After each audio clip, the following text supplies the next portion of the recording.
Well, fears are rising in the US that the popular bluefin tuna caught off the west coast contains radiation. Scientists say last year's nuclear disaster in Japan is to blame, but some claim these radioactive findings may only be the tip of the iceberg. SRT's Medina Kochenova reports. This summer, Californian fishermen are ready to inspect their catch closer than ever before. The word radiation creates fear in people.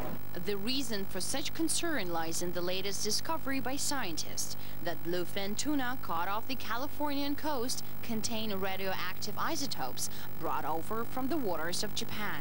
It's led many to believe the scale of disaster was far greater than Tokyo's authorities have ever admitted.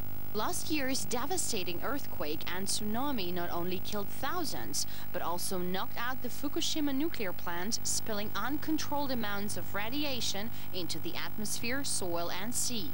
The Japanese government has been accused in the past of failing to provide full information about the incident and of downplaying the dangers. The fact that the reactors were in full meltdown, which was known about by the government literally within days of the incident taking place and was not actually reported in the media for months afterwards, which is almost unthinkable. The news that migratory fish may now be bringing that radioactivity across the Pacific has sparked a media frenzy in the U.S. This is the first time such a large migrating fish has been shown to carry radioactivity so far. This next item made a lot of U.S. consumers sit up and take notice. They've actually found low levels of radiation in seafood off the coast of California. That raises a lot of alarm bells.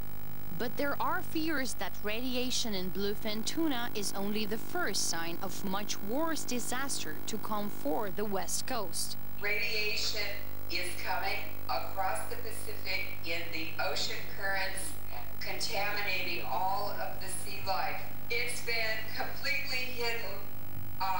It's a covert. Radiation experts believe the real scale of the nuclear disaster will not be known for many decades, as the radiation released during the meltdown is accumulating in the global environment.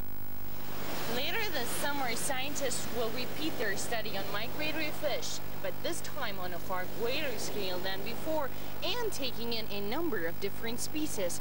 Experts say this will provide a real test of just how much radiation has been flowing across from Japanese waters to American shores. Medina Kochenova, RT, reporting from Los Angeles, California.